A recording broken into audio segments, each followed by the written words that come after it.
ప్రియమైనటువంటి సహోదరి సహోదరులారా, మీ అందరికీ యేసుక్రీస్తు నామములో హృదయపూర్వక వందనాలు.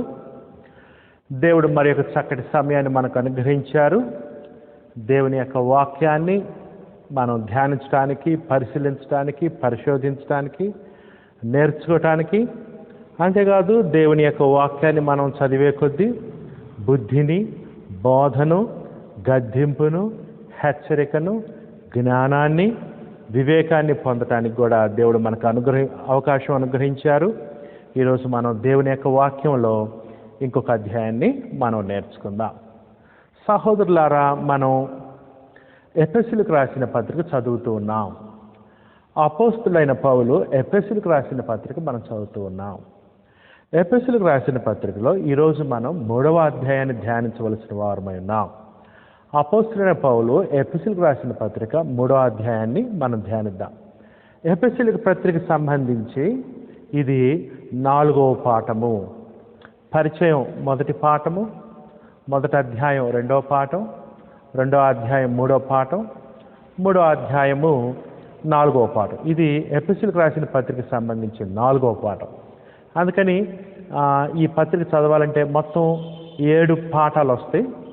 6 అధ్యాయాలు కాబట్టి 7 పాఠాలు వస్తాయి. పరిచయం ఒక పాఠం కాబట్టి ఒక క్రమమైన పద్ధతిలో వరుసగా చదివితే బాగుంటుంది. అప్పుడు విషయాలు బాగా అర్థం అవటానికి అవకాశం ఉంటుంది. ఈరోజు మనం 3వ అధ్యాయాన్ని 4వ పాఠంగా 4వ భాగంగా చదువుతున్నాం. బైబిల్స్ ఉన్నవాళ్ళు ఎఫెసీయులకు రాసిన పత్రిక 3వ అధ్యాయం తీసి గమనించవలసిందిగా కోరుచూ ఉన్నాను. సహోదరులారా, నేనేం చేస్తూ ఉన్నానంటే మొట్టమొదట అధ్యాయానికి నేను పేరు పెడతాను, అధ్యాయానికి పేరిస్తాను. ఆ తర్వాత అధ్యాయాన్ని చిన్న చిన్న భాగాలు చేస్తాం, చిన్న చిన్న భాగాలకు పేర్లు ఇస్తాను. ఆ తర్వాత కంఠస్థ వచనాలు కూడా ఇస్తాను.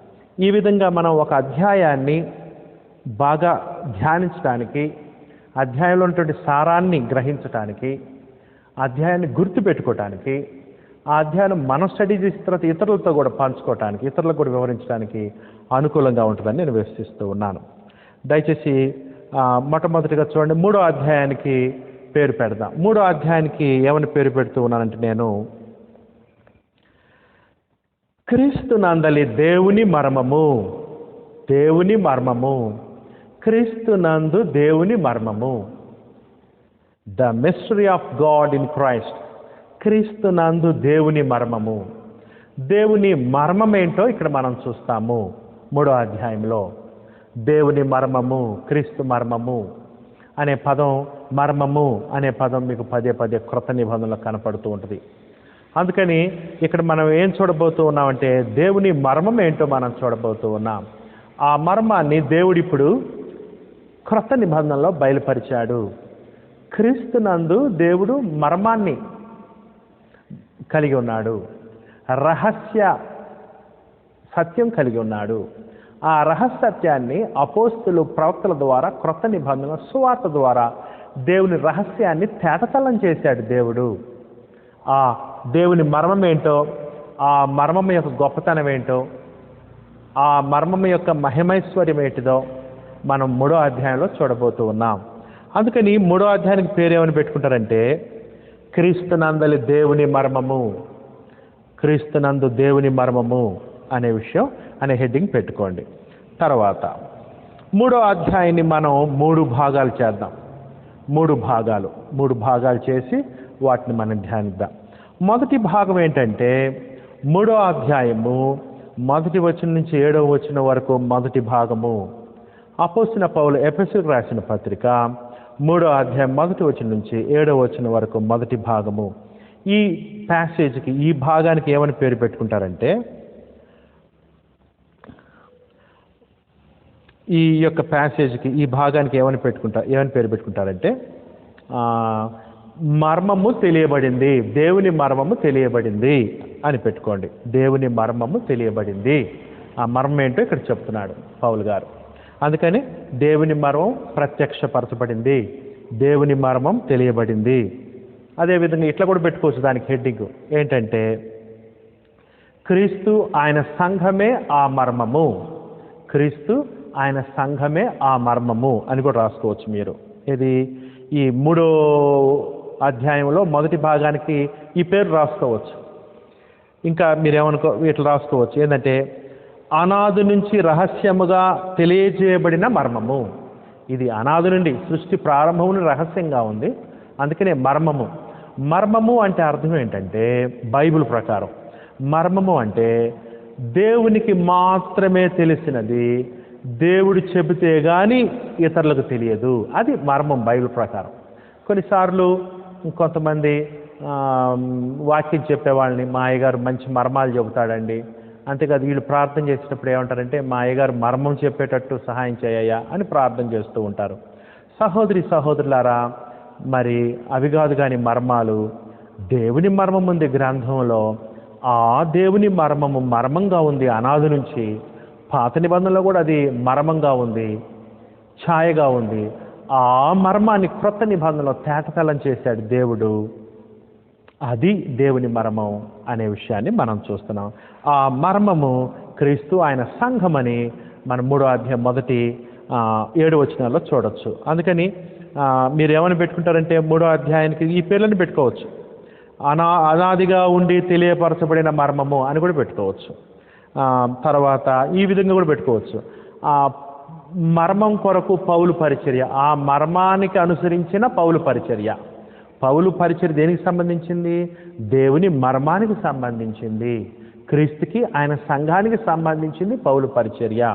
ప్రత్యేకంగా ఆ మర్మంలో అన్ని జనులు కూడా ఉన్నారు, అన్ని జనుల కొరకు ఆ మర్మం విషయమై ఆయన పనిచేస్తూ ఉన్నాడు అనేటువంటిది మనం 3వ అధ్యాయం మొదటి భాగంలో చూస్తాం. ఈ విధంగా ఒక పేరు కాదు, ఇవన్నీ కూడా మీరు రాసుకుంటే ఆ భాగం పట్ల మంచి అవగాహన కలిగి ఉండటానికి అర్థం ఉంటుంది. దాన్ని మీరు ఎట్లా రాసుకోవచ్చు అంటే దేవుడు బయలుపరిచిన మర్మము, ప్రత్యక్షపరచబడిన మర్మం అని రాసుకోవచ్చు. లేకపోతే క్రీస్తు ఆయన సంఘమును గూర్చిన మర్మము అని రాసుకోవచ్చు. అనాది నుంచి రహస్యముగా ఉండి తెల్లం చేయబడినటువంటి మర్మము అని రాసుకోవచ్చు. లేకపోతే మర్మాన్ని బయలుపరిచిన పౌలు, మర్మాన్ని తెలియజేస్తున్న పౌలు, అన్ని జనులకు ఆ మర్మాన్ని తెలియజేస్తున్న పౌలు అని కూడా మీరు రాసుకోవచ్చు. అదండి 3వ అధ్యాయం మొదటి భాగం. 2వ అధ్యాయం ఏంటంటే 8వ వచనం నుంచి 13వ వచనం వరకు 2వ భాగము. 3వ అధ్యాయంలో 2వ భాగం 8వ వచనం నుంచి 13వ వచనం వరకు. దీన్ని ఏమని పేరు పెట్టుకుంటారంటే మొదటి భాగం ఏమో మర్మం బయలుపరచబడింది అని రాసుకున్నారు కదా, 2వ భాగం ఏంటంటే మర్మము యొక్క ఉద్దేశము. మర్మము యొక్క ఉద్దేశము, ఆ మర్మం యొక్క ఉద్దేశం ఏంటి అనేది మనకి ఇక్కడ పౌలు వివరిస్తారు 8వ వచనం నుంచి 13వ వచనం వరకు. అందుకని 2వ భాగం యొక్క పేరు ఏంటంటే మర్మము యొక్క ఉద్దేశ్యము. ఆ తర్వాత ఈ అధ్యాయాన్ని 3వ భాగం చేద్దాం. 14వ వచనం నుంచి 21వ వచనం వరకు, 3వ అధ్యాయం 14 నుంచి 21వ వచనం వరకు. ఈ 3వ భాగానికి కూడా ఏమని పేరు పెట్టుకోవచ్చు అంటే ఆ మర్మమును ఘనపరచుట. ఆ మర్మమును ఘనపరచుట, మర్మమును ఘనపరచుట. మొదటి భాగమేమో మర్మాన్ని తెలియజేయుట, మర్మము బయలుపరచబడుట. 2వది ఏమో మర్మము యొక్క ఉద్దేశము. 3వది ఏమో మర్మమును ఘనపరచుట. అంతేకాదు ఈ 3వ భాగానికి ఇంకొక పేరు కూడా పెట్టుకోవచ్చు, క్రీస్తు ప్రేమ. క్రీస్తు ప్రేమ, ఎందుకంటే క్రీస్తు ప్రేమను తెలుసుకోమంటున్నాడు, క్రీస్తు ప్రేమలో ఎదగమంటాడు, క్రీస్తు ప్రేమలో ఉన్న లోతు, పొడుగు, వెడల్పు, ఎత్తుని తెలుసుకోమంటాడు. ఈ 14 నుంచి 31 వచ్చిన ఇంకో పేరు కూడా పెట్టుకోవచ్చు 3వ భాగానికి మీరు. ఏంటంటే దేవుని మర్మాన్ని బాగుగా అర్థం చేసుకోవాలని పౌలు ప్రార్థన. మర్మాన్ని బాగుగా అర్థం చేసుకోవాలని పౌలు ప్రార్థన, అది అట్లా కూడా పెట్టుకోవచ్చు సహోదరులారా. ఈ విధంగా 3 భాగాలు చేశాం. ఈ 3 భాగాల్లో మీకు ఇప్పటికే అర్థమై ఉంటుంది అనుకుంటున్నా ఈ 3వ అధ్యాయం యొక్క సారాంశం ఏంటో. ఆ విధంగా మనం 3 భాగాలు చేసి ఆ 3 భాగాల్ని ధ్యానించుకుంటూ వెళతాం. ఒక్కొక్క వచనాన్ని దయచేసి గమనించండి. ఇప్పుడు మనం 3వ అధ్యాయంలో మొదటి భాగాన్ని చదువుదాం సహోదరులారా. 3వ అధ్యాయం మొదటి భాగము, 3వ అధ్యాయం మొదటి భాగం ఎక్కడి నుంచి ఎక్కడి దాకా? మొదటి వచనం నుండి 7వ వచనం వరకు మొదటి భాగము. మొదటి వచనం నుంచి 7వ వచనం వరకు మర్మము బయలుపరచబడుట. మర్మంగా ఉంది ఇప్పుడు దాకా. సృష్టి ప్రారంభం నుంచి, అనాది నుంచి మర్మంగా దేవునికే తెలిసినటువంటి విషయం ఇది. ఇప్పుడు క్రొత్త నిబంధన కాలంలో పెంతెకోస్తు దినమున పరిశుద్ధాత్మ అపోస్తులు ప్రవక్తల చేత శక్తి చేత నింపబడి ఆ యొక్క మర్మం, అనాది నుంచి రహస్యంగా ఉన్న మర్మము ఇప్పుడు తేట తెల్లమైంది అని చెప్తున్నాడు. ఆ మర్మము బయలుపరచబడుట, మర్మము ప్రత్యక్షపరచబడుట ఎవరి ద్వారా?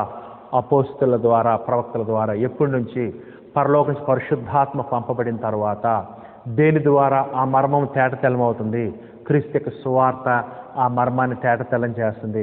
ఆ మర్మం యొక్క తేట తెల్లమే క్రీస్తు యొక్క సువార్త. క్రీస్తు యొక్క సువార్తే ఆ మర్మము అని చెప్తాడు క్లుప్తంగా. చూడండి, చదువుదాం సహోదరులారా, 3వ అధ్యాయం 1 నుంచి 7 వచనాలు.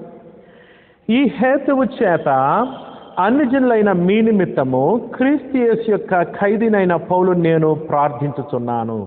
ఈ హేతువు చేత అన్నాడు అంటే పైన చెప్పిన దానికి సంబంధించి మాట్లాడుతున్నట్టు. ఈ హేతువు చేత అంటే పైన ఏమి చెప్పాడు? అన్యజనులు ఇదివరకు బయట ఉన్నాడు, దూరంగా ఉన్నారు. ఇప్పుడు అన్యజనులు క్రీస్తు నందు యూదులతో పాటు దేవుని ఇంట్లో సభ్యులయ్యారు, కుమారులు అయ్యారు. దేవుని ఆలయంలో వాళ్ళు సభ్యులయ్యారు. దేవుని కుటుంబంలో, దేవుని సంఘంలో, శరీరంలో అవయవాలయ్యారు, సంఘంలో సభ్యులయ్యారు. కాబట్టి వాళ్ళు యూదులు అన్యజనుల భేదంగా ఒక ఇద్దరు కూడా ఇప్పుడు ఒక్క శరీరమే, దేవుని పిల్లలు, వారసులు అని చెప్పాడు కదా. ఈ విధంగా అన్యజనులకు ఉన్న ఆధిక్యత గురించి మాట్లాడుతున్నాడు. ఈ హేతువు చేత అన్యజనుల మీ నిమిత్తము క్రీస్తు యేసు యొక్క ఖైదీనైన పౌలును నేను ప్రార్థించుచున్నాను. అన్యజనుల కొరకు ప్రార్థిస్తున్నానని చెప్పాడు. అంతేకాదు, ఏ స్థితిలో ఉన్నాడంటే ఇప్పుడు ఆయన క్రీస్తు యేసు యొక్క ఖైదీనైన పౌలు. పౌలు ఖైదీలో ఉండి 5 పత్రికలు రాశాడు. పౌలు చెరసాల్లో ఉండి 5 పత్రికలు రాశాడు. ఆ 5 పత్రికల్లో ఎఫెసీయులకు రాసిన పత్రిక ఒకటి. పౌలు చెరసాల్లో ఉన్నప్పటికీ, కాళ్ళు చేతులు బంధించబడినప్పటికీ, చుట్టూ సైనికులు ఉన్నప్పటికీ ఆయన దేవుని యొక్క సువార్త సేవ చేస్తున్నాడు. ఇటువంటి పత్రికలు రాస్తూ ఉన్నాడు. ఈ పత్రికలు రాసి పంపిస్తూ ఉన్నాడు. అందుకనే ఏమన్నాడంటే, సంఖ్యల చేత నేను బంధించబడి ఉన్నాను కానీ దేవుని వాక్యం బంధించబడి ఉండలేదు అని కూడా చెప్పాడు కదా. దీన్ని బట్టే పౌలు బందీగా ఉండి ఈ పత్రిక రాశాడనే విషయం ఇక్కడే 6వ అధ్యాయం 20వ వచనంలో కూడా మనకు కనపడుతుంది. 6:20 చూడండి. 6వ అధ్యాయము 19వ వచనం అండి. 6:19. మరియు నేను దేని నిమిత్తము రాయబారిన సంఖ్యలలో ఉన్నాను, ఆ సువార్త మర్మమును ధైర్యముగా తెలియజేయుటకు. అదిగోండి, సువార్త మర్మము, క్రీస్తు యొక్క సువార్తే ఆ మర్మం. ఆ మర్మమే తేట తెల్లమయ్యేది క్రీస్తు యొక్క సువార్తలో. క్రీస్తు యొక్క సువార్తే ఆ మర్మం. సహోదరులారా, ఈ విధంగా పౌలు గారు ఆ సువార్త కొరకు, ఆ మర్మం కొరకు, దేవుని మర్మం కొరకు, తేట తెల్లం చేయబడినటువంటి దేవుని యొక్క మర్మం కొరకు సువార్త సేవ చేస్తూ యూదులకి, అన్యజనులకి, ప్రత్యేకంగా అన్యజనులకి అపోస్తలుడు ఆ మర్మం ప్రకటిస్తుండగా ఆయన్ని బంధించి, సంఖ్యల చేత బంధించి చెరసాల్లో వేసినట్లుగా మనం చూస్తున్నాం. రోమా చెరసాల నుండి ఈ పత్రిక రాస్తున్నాడు. రోమా చెరసాల్లో ఉన్నాడు. ఎందుకంటే పౌలు గారు చెరసాల్లో ఉండి రాసిన పత్రికలు ఏమన్నాడంటే, కైసరు ఇంటిలో వారు కూడా మీకు వందనాలు చెప్తున్నారు అన్నాడు. కైసర్ అంటే రోమా చక్రవర్తి అన్నమాట. దాన్ని బట్టి రోమా చెరసాల్లో ఉండి ఈ యొక్క విషయాలు రాస్తూ ఉన్నాడు. తర్వాత చూడండి సహోదరులు, ఖైదీనైన పౌలుని నేను ప్రార్థించున్నాం అంటే పౌలు గారు చెరసాల్లో ఉన్నాడు, కాళ్ళు చేతులు సంఖ్యల్లో ఉన్నాయి, బందీఖానాలో ఉన్నాడు, చుట్టూ సైనికులు ఉన్నారు, ఆయనకి ఎక్కువ స్వార్థలు అయినప్పటికీ కూడా క్రీస్తు యొక్క సువార్తను, దేవుని మర్మాన్ని, క్రీస్తు యొక్క సువార్తను తెలియజేస్తూ ఉన్నాడు. మరి పౌలు గారికి అంత ఆశ ఉంటే మరి మనకెంత ఉండాలి ఆశ? మనం ఇంకెంత సేవ చేయాలి? మనకి సంఖ్యలు లేవు కదా, మనం కటకటాల వెనకాల లేం కదా, చెరసాల్లో లేం కదా, మనం ఎంత చేయాలి సేవ? సరే, 2వ వచనం అండి. మీ కొరకు నాకు అనుగ్రహింపబడిన దేవుని కృప విషయమైన ఏర్పాటును గురించి మీరు విని ఉన్నారు. అది సహోదరులారా, ఇప్పుడు చెప్తున్నాడు ఆ మర్మం గురించి. మీ కొరకు నాకు అనుగ్రహింపబడిన, నాకు దేవుడు అనుగ్రహించింది ఈ మర్మం ఏంటో దేవుడు నాకు అనుగ్రహించాడు అని చెప్తున్నాడు. నాకు అనుగ్రహించిన దేవుని మీ విషయమే, అన్యజనుల గురించి, ప్రత్యేక అన్యజనుల మధ్య అపోస్తలుడు కాబట్టి అన్ని జనులు కూడా యూదులతో పాటు సమాన వారసులు అనేటువంటి వార్త. దేవుని కృప విషయమై, ఇది దేవుని కృప. ఈ క్రీస్తునందలి ఆశీర్వాదాలు దేవుని కృప. యూదుల్ని అన్యజనుల్ని క్రీస్తులో ఏకం చేసి స్వాస్థ్యానికి వారసులను చేయాలనేటువంటి దేవుని కృప. దేవుడు ప్రేమతో, కృపతో, అట్లాంటి కృపగాడు ఇది. కృపా మహదైశ్వర్యము, మహాప్రేమ చేత, కరుణా సంపన్నత చేత, అపరిమితమైన కృప చేత దేవుడు ఏర్పాటు చేసిన ప్రణాళిక ఇది. మానవుల పట్ల దేవుడు చూపించిన కృప అని చెప్తున్నాడు.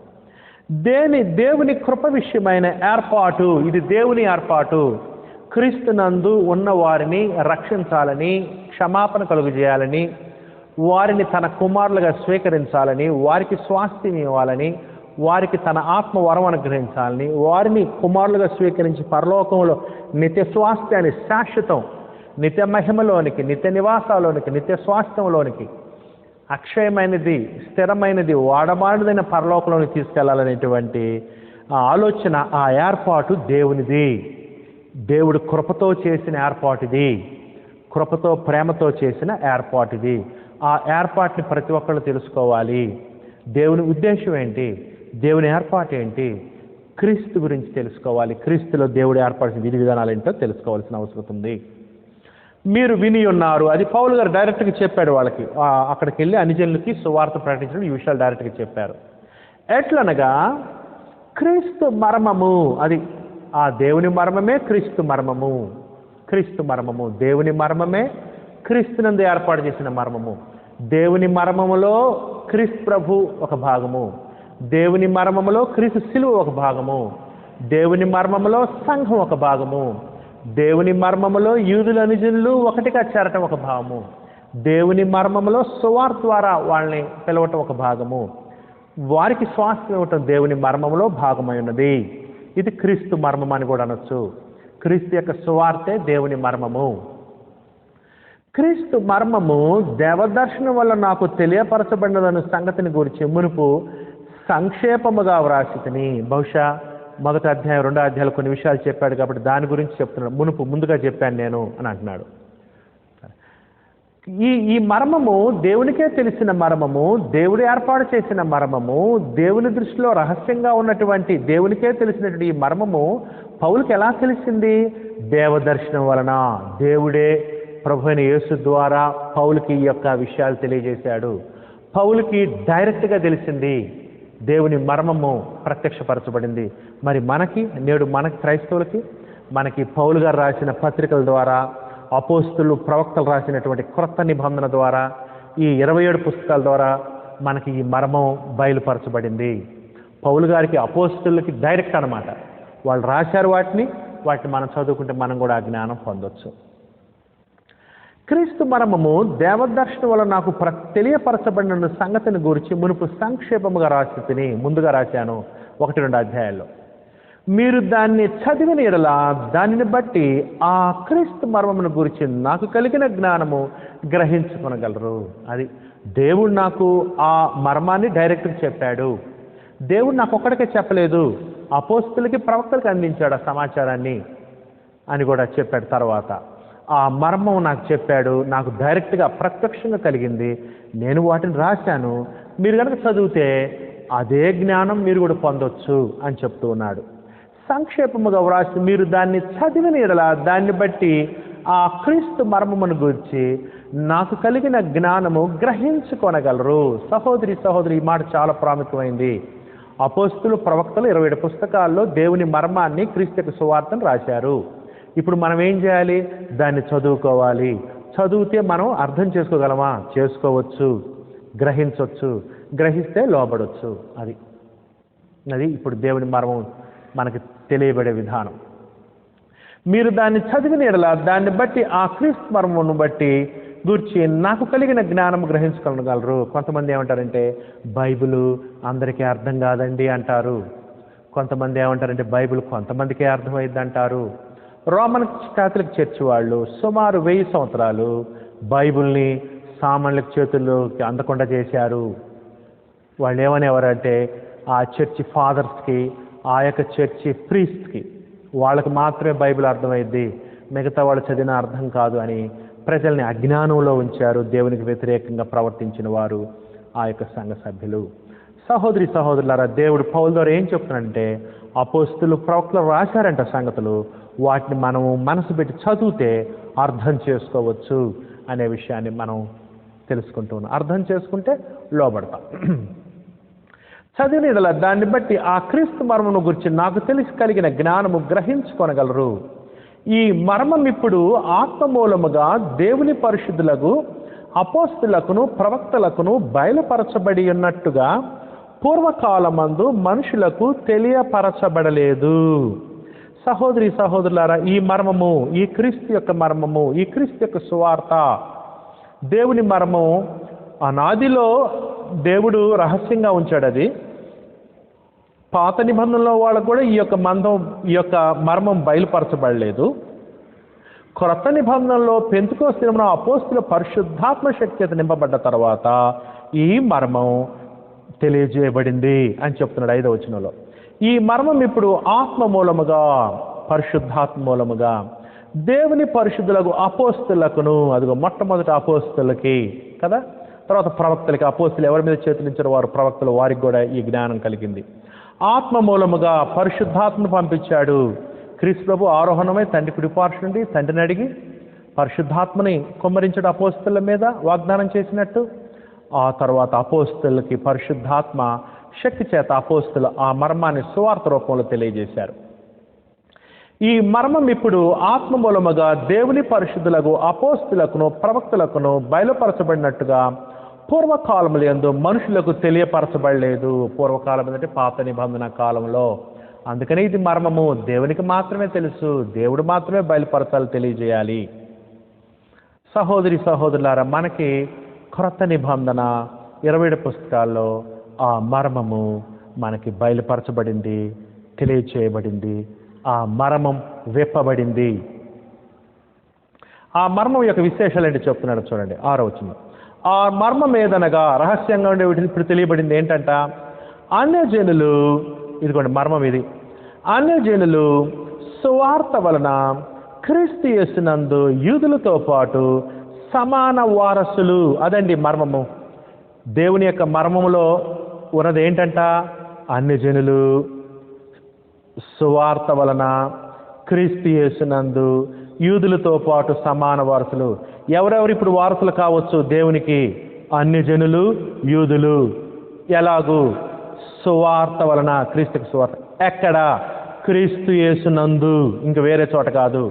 క్రీస్తు నందు అంటే ఆయన శరీరమునందు, ఆయన శరీరమునందు అంటే ఆయన సంఘమునందు, ఆయన సంఘమునందు అంటే ఆయన రాజ్యమునందు. క్రీస్తు తన స్వరక్తం ఇచ్చి సంపాదించిన ఆయన సంఘంలోనే ఇప్పుడు యూదులు, అన్యజనులు సువార్త వినాలి. ఫస్ట్ సువార్తకు లోబడి నమ్మి బాప్తిసం తీసుకుంటే క్రీస్తులోనికి ప్రవేశిస్తారు. క్రీస్తు శరీరంలో అవయవాలు అవుతారు, క్రీస్తు సంఘంలో సభ్యులు అవుతారు, క్రీస్తు రాజ్యంలో రాజ్య సంబంధులు అవుతారు. యూదులతో పాటు సమాన వారసులు. పాత నిబంధనలు యూదులకు ప్రత్యేకమైనటువంటి ఆధిక్యతలు, ఇప్పుడు అది కాదు. ఇప్పుడు క్రీస్తు యేసునందు యూదులు అన్యజనులు భేదం లేదు, ఇద్దరు కూడా దేవుని పిల్లలు. పిల్లలైతే వారసులు, వారసులైతే పరలోకంలో స్వాస్థ్యం ఉన్నది, క్రీస్తుతో పాటు వారసత్వం.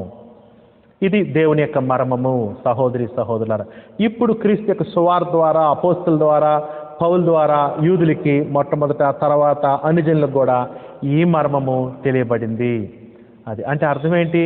అన్యజనులు, యూదులు సువార్త ద్వారా క్రీస్తు యేసునందు సమాన వారసులు. ఇదంతా కూడా దేవుని యొక్క మర్మానికి సంబంధించింది.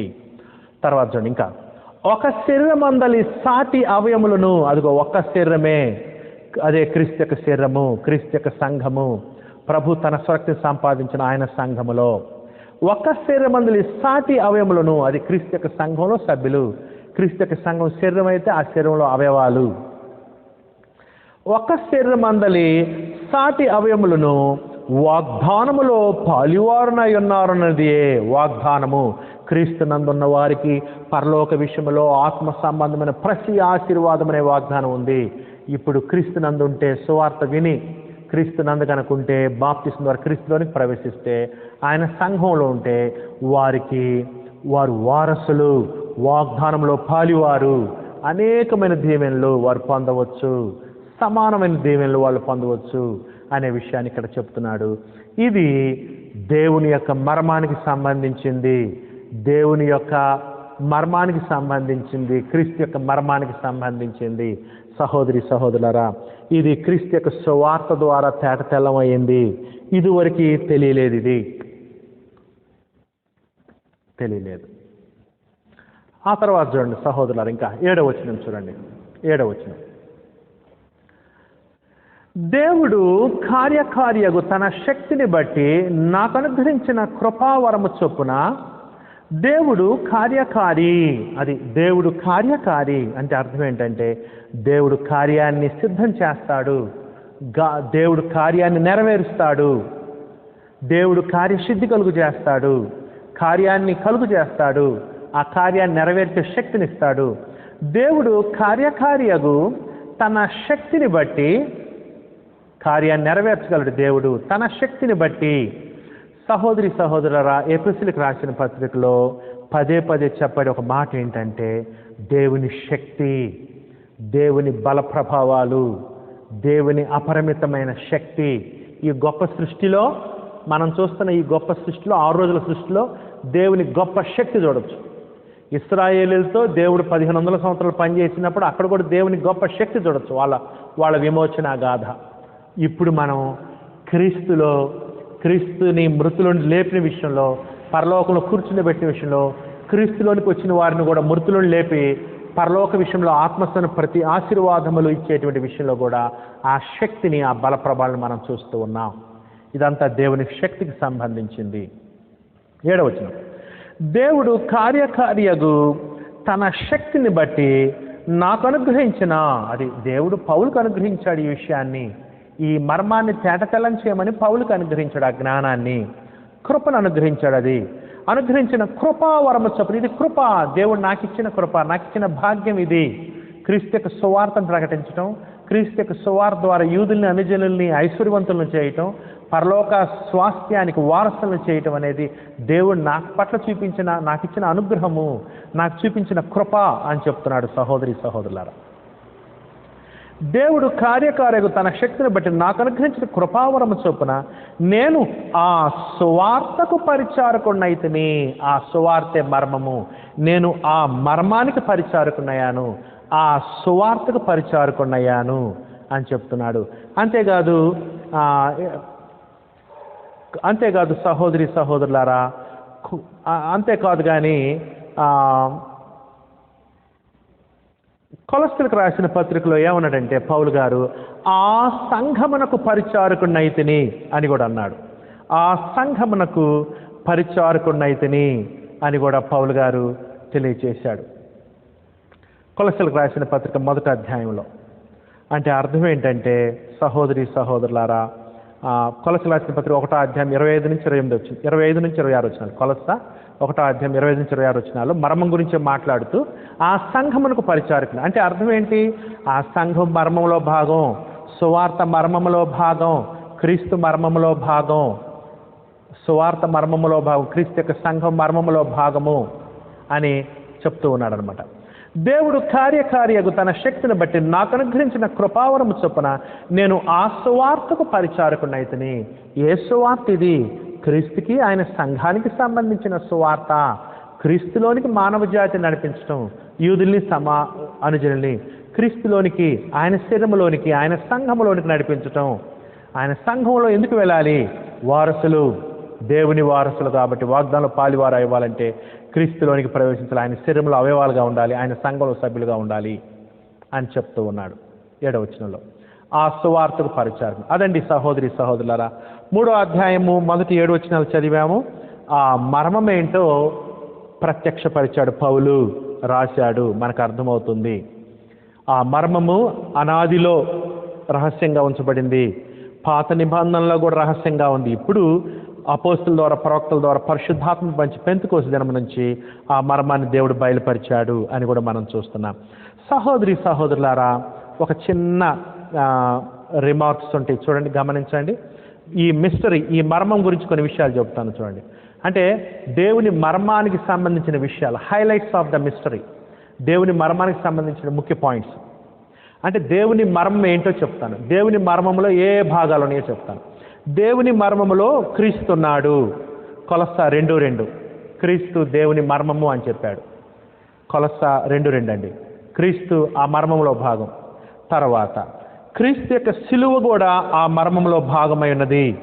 క్రీస్తు ఘోరమైన సిలువ మరణానికి, పాప శిక్షణ అనుభవించడం, పాప భారాన్ని అనుభవించడం, లోక పాపలు మోసుకుని పోయే గొర్రెపిల్లగా ఘోరమైన సిలువ మరణం అనుభవించడం ఆ మర్మంలో భాగం. క్రీస్తు సిలువ కూడా మర్మంలో భాగం. 1 కొరింథీ 2:8 అక్కడ క్రీస్తు సిలువ ఆ మర్మంలో భాగం. వాళ్ళకి నిజంగా క్రీస్తు ఎవరు తెలుస్తుంటే వాళ్ళకి సిలువే వేసేవాళ్ళు కాదు. అంటే ఆ సిలువ, క్రీస్తు సిలువ మరణం మిస్టరీగా ఉంది, మర్మంగా ఉంది, వాళ్ళకి తెలియలేదు. అందుకని క్రీస్తు సిలువ మీద ఏమన్నాడు? తండ్రి, వీరు ఏమి చేస్తున్నారు, వీరెరుగురు గనక వీరిని క్షమించు. అది మిస్టరీ. క్రీస్తు సిలువ మిస్టర్ వాళ్ళకి తెలియలే యూదులకి. పెంతెకోస్తు దినం తెలిసింది అపోస్తలుల 2వ అధ్యాయం నుంచి. అందుకనే 3,000 మంది బాప్తిస్మం, తర్వాత 5,000 మంది బాప్తిస్మం తీసుకొని క్రీస్తులోనికి, ఆయన శరీరంలోనికి అవయవాలుగా, ఆయన సంఘంలో సభ్యులుగా, ఆయన రాజ్యంలో నివాసులుగా ప్రవేశించారు. సిలువ కూడా, క్రీస్తు సిలువ కూడా ఆ మర్మంలో భాగం. 1 కొరింథీ 2:1-8 క్రీస్తు యొక్క సువార్త కూడా మర్మంలో భాగం. ఎఫెసీ 3:6 క్రీస్తు సువార్త ఆ మర్మానికి సంబంధించింది. ఎఫెసీ 3:6, ఎఫెసీ 6:19 ఎఫెసీ 3:6, ఎఫెసీ 6:19 రోమా 16:25-27 అది కూడా క్రీస్తు యొక్క సువార్త దేవుని మర్మానికి సంబంధించింది. అంటే క్రీస్తు సువార్త ద్వారా క్రీస్తులోనికి రావటం, సువార్త దేవుని మర్మానికి సంబంధించింది. ఇప్పుడు మర్మం తెలియజేశాడు. రోమా 16:25-27 తర్వాత క్రీస్తు స్థాపించిన సంఘము. నేను మనుషులు స్థాపించిన మత శాఖల గురించి మాట్లాడట్లా. 33 ADలో క్రీస్తు తన స్వరక్తం చేత స్థాపించిన ఏకైక సంఘం ఉంది, ఆయన శరీరం అనే సంఘము. ఆ సంఘం గురించి మాట్లాడుతున్నాను. ఆ సంఘం, క్రీస్తు తన స్వరక్తం చేత స్థాపించిన సంఘము దేవుని మర్మానికి సంబంధించింది. ఎఫెసీయులకు రాసిన పత్రిక 3వ అధ్యాయం 8-11 ఎఫెసీ 3వ అధ్యాయం 8-11 సంఘం కూడా మర్మమే కదా. ఒక శరీరమునందు సాటి అవయవాలు ఉండాలనేది దేవుని మర్మం. అంటే క్రీస్తు శరీరమందు ఇద్దరు కలిసి ఉండాలనేది. అంటే సంఘము దేవుని మర్మంలో భాగమైనది. ఎఫెసీ 5:32 చూడండి. ఎఫెసీ 5:32 ఎఫెసీ 5:32 వారిద్దరూ ఏక శరీరం మగుదురు, ఒక శరీరం అని చెప్తూ ఏమన్నాడు? ఈ మర్మము గొప్పది, అయితే నేను క్రీస్తుని గురించి, సంఘమును గురించి చెప్పుతున్నాను. అంటే అర్థం ఏంటి? క్రీస్తు సంఘము మర్మంలో భాగమై ఉన్నారు. మనుషులు స్థాపించిన మినిస్ట్రీస్ కాదు, మానవుల మత శాఖలు కాదు, క్రీస్తు స్థాపించిన సంఘం. అంటే క్రీస్తు యొక్క సంఘం కూడా ఆ మర్మంలో భాగం. ఆ తర్వాత యూదులు అన్ని జనులు ఒక్క శరీరముగా ఉండటం అనేది మర్మంలో భాగం. ఎఫెసీ 3:3-6 ఇప్పుడు మనం చదివాంగా.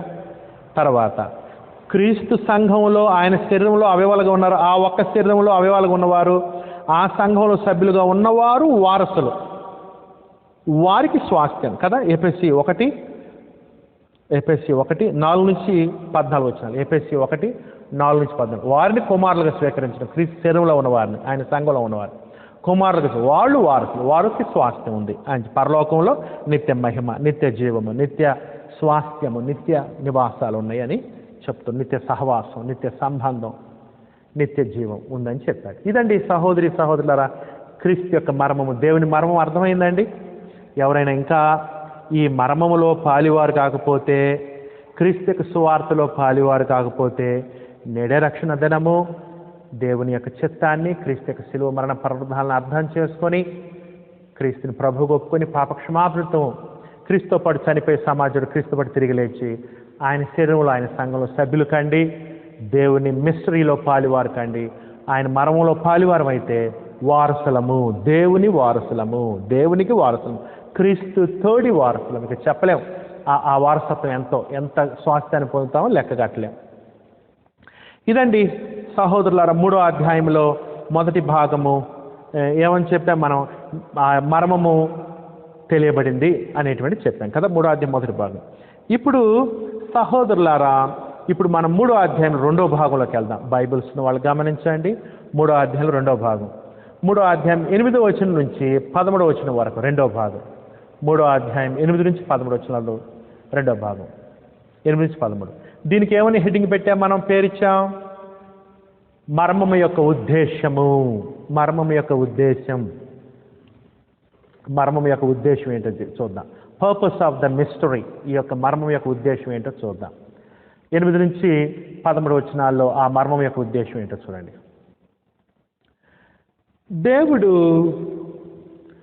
దేవుడు మన ప్రభు అయిన క్రీస్తు యేసునందు చేసిన నిత్య సంకల్పము చొప్పున, సహోదరి సహోదరులారా, దేవుని యొక్క సంకల్పం ఇది, దేవుని యొక్క ఉద్దేశం, దేవుని యొక్క ఏర్పాటు, ఇది దేవుని యొక్క చిత్తము, దేవుని యొక్క ఇష్టము, దేవుని యొక్క దయా సంకల్పం, ఇది దేవుని ఏర్పాటు, దేవుని ప్రణాళిక. క్రీస్తునందు దేవుని ప్రణాళిక ఇది. ఎప్పుడు క్రీస్తునందు ఈ ప్రణాళిక కలిగి ఉన్నాడు దేవుడు? జగత్తు పునాది వేయబడక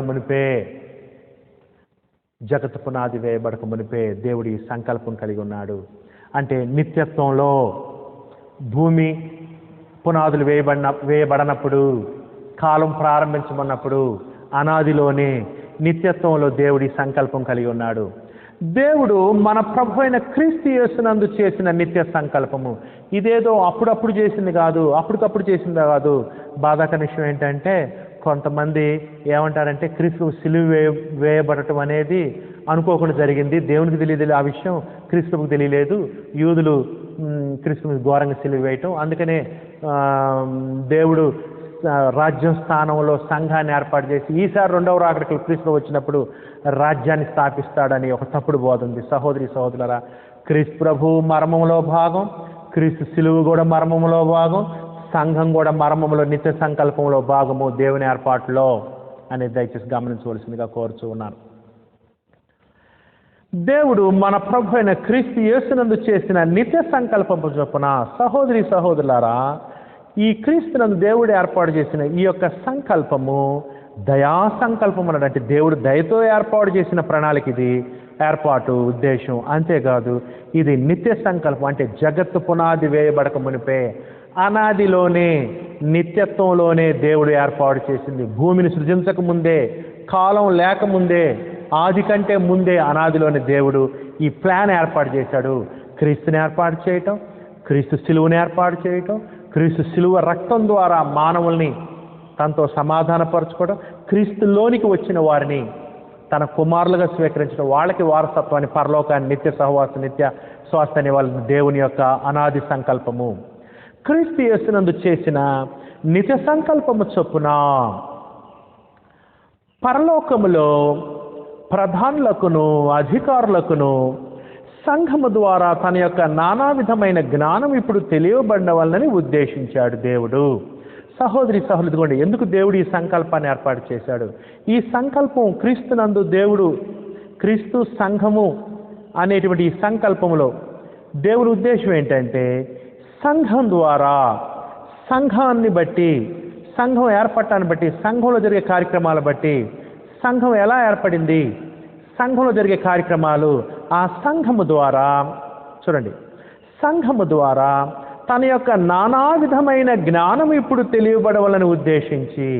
అంటే అర్థం ఏంటంటే, క్రీస్తు దేవుడు జగత్తు పునాది వేయబడక మునిపే క్రీస్తు యందు ఏర్పరిచిన ఈ సంకల్పము, ఇప్పుడు నేను చెప్పిన ఈ మర్మం అంతా, ఈ మర్మము ద్వారా, ఈ క్రీస్తు ద్వారా, ఆయన రక్షణ ద్వారా, క్షమాపణ ద్వారా, సంఘం ద్వారా ఎవరికి పాఠాలంటే పరలోకములో ప్రధానులకును అధికారులకును అన్నాడు. అంటే పరలోకంలో వారికి పాఠాలు. క్రీస్తు యొక్క సంఘం పరలోకానికి పాఠాలు నేర్పుతుంది. దేవుని ప్రేమ కనపడుతుంది క్రీస్తు యొక్క సంఘంలో, దేవుని కృప కనపడుతుంది, దేవుని క్షమాపణ కనపడుతుంది, దేవుని దయ కనపడుతుంది, విధేయత కనపడుతుంది, మానవ యొక్క విధేయత.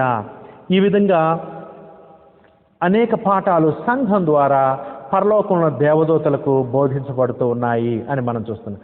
పరలోకములో ప్రధానులకును అధికారులకును, ఈ మాట గుర్తుంచుకోండి, సంఘం ద్వారా దేవుని జ్ఞానం పరలోకంలో ఉన్న వాళ్ళకే కాదు, భూలోకంలో ఉన్న వాళ్ళకి కూడా. సంఘం ద్వారా దేవుని జ్ఞానం భూలోకానికి కనపడుతుంది. సంఘము ఇప్పుడు వెలుగు లోకానికి, సంఘము సత్యమునకు స్తంభమును ఆధారము. సంఘం ద్వారా దేవుని జ్ఞానం కనపడిద్ది, సంఘం ద్వారా దేవుని వాక్యం ప్రకటించబడింది. సంఘ విధి విధానాలు చూసినప్పుడు, వాళ్ళ యొక్క ఐక్యత చూసినప్పుడు, వాళ్ళ ప్రేమ చూసినప్పుడు, సంఘంలో దేవుడు చూపించే కృప చూసినప్పుడు అన్ని జనులు లోకస్తులు కూడా దేవుని గొప్పతనం గురించి తెలుసుకోవచ్చు. అంటే అర్థం ఏంటంటే క్రీస్తు యొక్క సంఘం పరలోకానికి పాఠం, భూలోకానికి పాఠము. ఆ విషయం తర్వాత చెప్తాడు పౌలు. చూడండి, పరలోకములో ప్రధానులకును అధికారులకును సంఘము ద్వారా తన యొక్క నానా విధమైన జ్ఞానము. అంటే అర్థం ఏంటి? నానా విధమైన జ్ఞానం అంటే దేవుని జ్ఞానం రకరకాలుగా ఉంది. దేవుని ప్రేమను తెలుసుకోవచ్చు, దేవుని క్షమాపణ తెలుసుకోవచ్చు, దేవుని దీర్ఘశాంతం తెలుసుకోవచ్చు, దేవుని కృపా మహదేశ్వరం తెలుసుకోవచ్చు. ఇట్లా రకరకాల దేవుని జ్ఞానము, దేవుని గొప్ప గుణగణాలు, దేవుని కృపా మహిమ, ఇవన్నీ కూడా దేవుని కరుణా సంపన్నత, ఇవన్నీ కూడా సంఘం ద్వారా దూతలకు, సంఘం ద్వారా లోకస్తులకి, సంఘం ద్వారా సంఘానికి కూడా ఈ జ్ఞానం కలుగుతుంది. చూసారా ఎంత జ్ఞానమో? అంటే అర్థం ఏంటంటే ఒక విధంగా సంఘము, క్రీస్తు యొక్క సంఘము జ్ఞాన సంస్థ, జ్ఞానముతో కూడిన సంస్థ, జ్ఞానం ఇచ్చే సంస్థ, జ్ఞానాన్ని ప్రకటించే సంస్థ. సంఘంలో రకరకాల కులాలోళ్ళు, రకరకాల ప్రాంతాలోళ్ళు, రకరకాల భాషలు మాట్లాడు, తెల్లోళ్ళు నల్లోళ్ళు, ధనికులు పేదవాళ్ళు వచ్చి ఒక కుటుంబంగా సంఘంలో కూడటం, అందరూ కలిసి ప్రార్థనలు చేయటం, అందరూ కలిసి ఒకే పాట పాడటం, అందరూ కలిసి ఒకే ప్రార్థన చేయటం, అందరూ కలిసి ప్రభు బలలో పాల్గొనటం, అందరూ కలిసి ప్రభు రొట్టెలో ప్రభు పాత్రలో త్రాగటం. ఈ విధంగా చూసినప్పుడు ఐక్యత, ప్రేమ, జ్ఞానము, ఇవన్నీ కూడా దేవుని యొక్క గొప్ప కృప, దేవుని యొక్క గొప్ప సంకల్పము, క్రీస్తులో ఎలా ఐక్యం చేశాడు దేవుడు, ఇవన్నీ కూడా పరలోకానికి లోకస్తులు కూడా తెలుస్తూ ఉంది. సంఘము ద్వారా తన యొక్క నానా విధమైన జ్ఞానం ఇప్పుడు తెలియబడిన ఉద్దేశించి శోధింప శక్యము కాని క్రీస్తు ఐశ్వర్యమును అన్యజనుల్లో ప్రకటించుటకును. అది సహోదరి సహోదరులారా, శోధింప శక్యము కాని క్రీస్తు ఐశ్వర్యము. ఎవరైతే క్రీస్తులో ఉంటారో వాళ్ళకేముంది? స్వాస్థ్యం ఉంది. క్రీస్తులో దేవుడిచ్చే స్వాస్థ్యం ఎట్లాంటిదంటే శోధింప శక్యము కాని ఐశ్వర్యము, అన్సర్చబుల్ రిచెస్ ఆఫ్ క్రైస్ట్ అన్నాడు. అసలు దాన్ని లెక్కగట్టలేము, మనము లెక్కగట్టలేము. క్రీస్తులో దేవుడిస్తున్న ఐశ్వర్యాన్ని లెక్కగట్టలేము. సొలొమోను అంతటి గొప్ప రాజు యొక్క ఆస్తినే లెక్కగట్టారు, కిలోలులో లెక్కగట్టారు, బరువుల్లో లెక్కగట్టారు. కానీ సహోదరి సహోదరుల, క్రీస్తు నందు గనక నీవుగా నేను కానీ ఉంటే దేవుడు మనకిచ్చేటువంటి ఆ నిత్య జీవం కానీ, నిత్య మహిమ కానీ, నిత్య సహవాసం కానీ, పరలోకంలో స్వాస్థ్యం కానీ, ఇవి లెక్కగట్టలేము. ఇవి శాశ్వతమైనవి. ఎట్లా లెక్కగడతావు నువ్వు? శాశ్వతమైనవి ఎట్లా లెక్కగడతావు? ఇవి లెక్కగట్టలేవు. అందుకని శోధింప శక్యము కాని క్రీస్తు ఇస్తారేమో. దేవుడు క్రీస్తు యేసులో లెక్కగట్టలేనంత చెప్పనసఖ్యమైనటువంటి ఐశ్వర్యాన్ని ఇస్తున్నాడు. సహోదరి సహోదరి, ఈ మాట గుర్తుంచుకోండి. క్రీస్తు యేసునందున్నవాడు ఈ లోకంలో ఉన్నవాడు అందరికంటే కూడా ధనవంతుడు. శాశ్వతమైన, అక్షయమైన, నిత్యత్వంతో కూడిన, స్థిరమైన, వాడబారని, అక్షయమైనటువంటి స్వాస్థ్యం కలిగిన వాడు. ఈ లోకంలో ఆస్తిపరులు ముఖేష్ అంబానీ ఉన్నాడు, ప్రపంచంలో 3వ ధనవంతుడంట. ఎంతకాలం అనిపిస్తుంది? ఏంది 70 సంవత్సరాలు, మహా అయితే 80 సంవత్సరాలు. అతనుకున్న ఆస్తి కూడా నశించిపోయేది, దొంగలు కొట్టేది, కుళ్ళిపోద్ది, కృషించిపోద్ది, వేరే వాళ్ళు తీలిపోద్ది, అస్థిరమైంది. మనకైతే క్రీస్తునందున్న వారికి వచ్చే ఆస్తి పరలోకంలో మనం పొందే స్వాస్థ్యము శాశ్వతమైంది, నిత్య జీవం శాశ్వతమైంది, నిత్య నివాసం. నా తండ్రి ఇంటి అనేక నివాసాలు కలవు, దేవునితో సహవాసము, నిత్య జీవము, నిత్యానందము. అక్కడ ఏడ్పు కానీ, బాధ కానీ, దుఃఖం కానీ, వేదన కానీ, మరణం కానీ, శాపం కానీ లేనటువంటి ఒక ఉన్నతమైన లోకంలోనికి, గొప్ప మహాపట్నం, దేవుడు సిద్ధపరిచినటువంటి ఆ గొప్ప పట్టణంలోనికి మనం వెళుతూ ఉన్న ఆ స్వాస్థ్యం చాలా ఉన్నతమైంది. చూడండి, శోధింప శక్యము కాని క్రీస్తు ఐశ్వర్యము అని రెండేసి ఏమన్నారంటే, శోధింప శక్యము కానని క్రింద ఏమన్నట్టు 2లో, అడుగుజాడలు పటశక్యము కాని. దేవుడు పరలోకంలో మనకిచ్చే, క్రీస్తునందుంటే మనకిచ్చేటువంటి దేవుళ్ళు లెక్కగట్టలేము. అక్షయమైనవి, శాశ్వతమైనవి, స్థిరమైనవి, నిత్య జీవంతో కూడినటువంటివి. అదండి సహోదరులారా, శోధింప శక్యము గాని క్రీస్తు ఐశ్వర్యమును అన్యజనుల్లో ప్రకటించుటకును. అది సువార్త ఏం చేస్తుంది? క్రీస్తు సువార్త ఏం చేస్తుందంటే మానవ జాతిని పరలోక విషయంలో ఆత్మ సంబంధమైన ప్రతి ఆశీర్వాదాన్ని ఇస్తుంది. క్రీస్తు యొక్క సువార్త మానవ జాతిని శాశ్వతమైన ఐశ్వర్యంతో, శోధింపశక్య కాని ఐశ్వర్యంతో నింపుతుంది. నువ్వు నిజంగా శాశ్వతమైన ధనవంతుడు కావాలంటే, నువ్వు నిజంగా శాశ్వతమైనటువంటి ఐశ్వర్యవంతుడు కావాలంటే క్రీస్తులోకి రావాలి. ఈ లోక సంబంధమైన ఐశ్వర్యం అల్పకాలము, నశించిపోయేది, రాలిపోయేది, కృషించిపోయేది, కొద్ది కాలమే అనుభవించేది. కానీ క్రీస్తులోనికి వస్తే క్రీస్తునందు నీవు నేను అనుభవించేటువంటివి శాశ్వతమైనవి అని తెలియజేస్తున్నాను. క్రీస్తు యొక్క సువార్త భౌతికంగా ధనవంతులను చేయదు. క్రీస్తు యొక్క సువార్త పరలోక విషయంలో ఆత్మకు సంబంధించిన ప్రతి ఆశీర్వాదాన్ని, శాశ్వతమైన ఆశీర్వాదాలు నీకు నాకు కలిగించేది క్రీస్తు యొక్క సువార్త. క్రీస్తు యొక్క సువార్త ఆత్మ సంబంధంగా ధనవంతులు చేయాలి. ఎంత ధనవంతులు అంటే లెక్కగట్టలేనంత ధనవంతులు, రిచెస్ట్ పీపుల్ అన్నమాట ఆత్మీయంగా. రోమిలకు రాసిన పత్రిక 15వ అధ్యాయం 29వ వచనం చూడండి. రోమా 15:29. నేను మీ వద్దకు వచ్చినప్పుడు క్రీస్తు యొక్క ఆశీర్వాద సంపన్నముతో వస్తున్నని ఎరుగుదును అన్నాడు. పౌలు గారు ఎట్లా వస్తారంటే వాళ్ళ దగ్గరికి, అసలు పౌలు గారు చాలా దరిద్రుడు, పిడిగుద్దులు తింటున్నాడు, చేతులతో పని చేసుకుంటున్నాడు, కష్టపడుతున్నాడు, నిలువురమైన నివాసం లేదు పేతురికి, పౌలు గారికి. పౌలు గారు ఒక విధంగా దరిద్రుడు భౌతికంగా. ఈయనంటున్నాడు నేను రోమాకు వస్తున్నాను, మిమ్మల్ని ఐశ్వర్యవంతులను చేస్తున్నాను. అంటే అర్థం ఏంటి?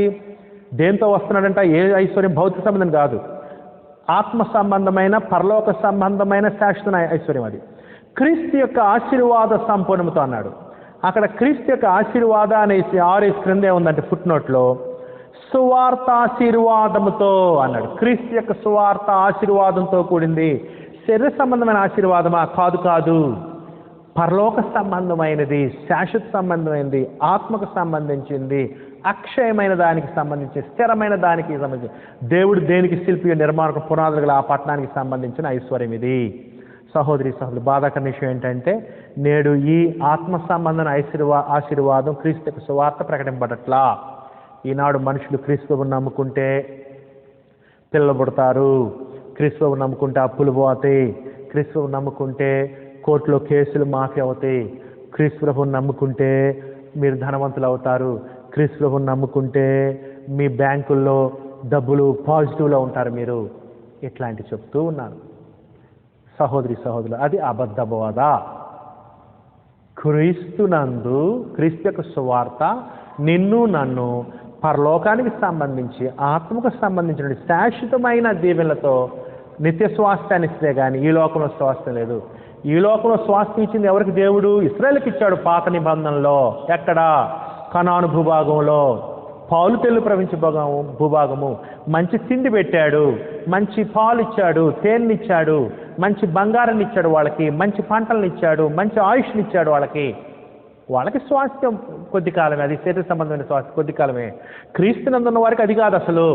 క్రీస్తునందున్న వారికి పరలోక సంబంధమైంది, శాశ్వతమైంది, అక్షయమైనది. దయచేసి గమనించాలని కోరుతున్నాను. అందుకని మనము మానవ జాతిని క్రీస్తు యొక్క సువార్త ప్రకటిస్తూ మత మార్పిడిగా చేస్తుంది. దేంట్లోకి దించడం కాదు మనం చేస్తుంది, తెల్లోడ మాత్రం ప్రకటించడం. క్రీస్తు యొక్క సువార్త వారిని శాశ్వతమైన దీవెనలతో నింపుతుంది. శాశ్వతమైన దీవెనలకు వారసులను చేయటమే క్రీస్తు యొక్క సువార్త. దేవునికి వారసులు, క్రీస్తు తోడి వారసులు సువార్త. తర్వాత చూడండి సహోదరులారా, ఇది అంటే పర్పస్ ఆఫ్ ద మిస్టరీ, ఆ మర్మం యొక్క ఉద్దేశం, క్రీస్తు యొక్క సువార్తకు ఉద్దేశం చూస్తున్నాం కదా. ఐశ్వర్యం చేస్తుంది, జ్ఞానాన్ని కలుగు చేస్తుంది, పరలోకంలో జ్ఞాన బోధ, భూలోకంలో ఉన్న వారికి జ్ఞాన బోధ సంఘం ద్వారా అన్యజనుల్లో ప్రకటించటకును. పౌలు గారు ప్రతిగా అన్యజనులకి అపోస్తలుడు. సమస్తమును సృష్టించిన దేవుడు ఈ గొప్ప సృష్టిని చేశాడు. ఈ సృష్టిని చేయక ముందే దేవుడు క్రీస్తు యేసులో ఒక సంకల్పం కలిగి ఉన్నాడు, నిత్య సంకల్పం. అదే సృష్టి చేశాడు, సృష్టికి ముందే అనాదిలోనే ఆ సంకల్పం ఉంది. ఇప్పుడు ఆ సంకల్పాన్ని బయలుపరిచాడు. దేవుడు సృష్టికర్త అని చెప్తున్నాడు. తర్వాత చూడండి సహోదరి సహోదరులారా, తర్వాత చూడండి, సమస్తమును సృష్టించిన దేవుని యందు పూర్వకాలము నుండి మరుగై ఉండిన ఆ మర్మమును, పూర్వకాలం అంటే పాత నిబంధన కాలంలో ఇదివరకు మరుగ్గా ఉంది. అంతేకాదు అనాదిలో ఆ యొక్క ప్లాన్ ఉంది, ఏర్పాటు ఉంది, దయా సంకల్పం ఉంది. అది పాత నిబంధన కాలంలో మర్మంగా ఉంది, అనాదిలో మర్మంగా ఉన్నది. అది అపోస్తుల బోధ ద్వారా తేటతెల్లం చేశాడు, తెలియచేశాడు. అదే చెప్తున్నాడు. సమస్తమును సృష్టించిన దేవుని యందు పూర్వకాలము నుండి మరుగై ఉన్న ఆ మర్మమును గురించిన ఏర్పాటు. ఆ మర్మం ఏంటంటే క్రీస్తు యొక్క సువార్త. ఆ మర్మము క్రీస్తు ఆయన సంఘము.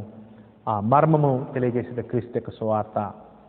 ఆ మర్మం ఏంటంటే దేవుడు మానవ జాతిని ఏ భేదం లేకుండా కుమారులకు స్వీకరించడం ఆ మర్మము. ఆ మర్మం ఏంటంటే కుమారులుగా స్వీకరించి వాళ్ళని స్వాస్థ్యానికి వారసులను చేయటం, వారిని కుమారులుగా వారసులుగా చేయటమే ఆ మర్మంలో భాగం. క్రీస్తులోనికి వచ్చి నమ్మకం ఉంటే వారసులు.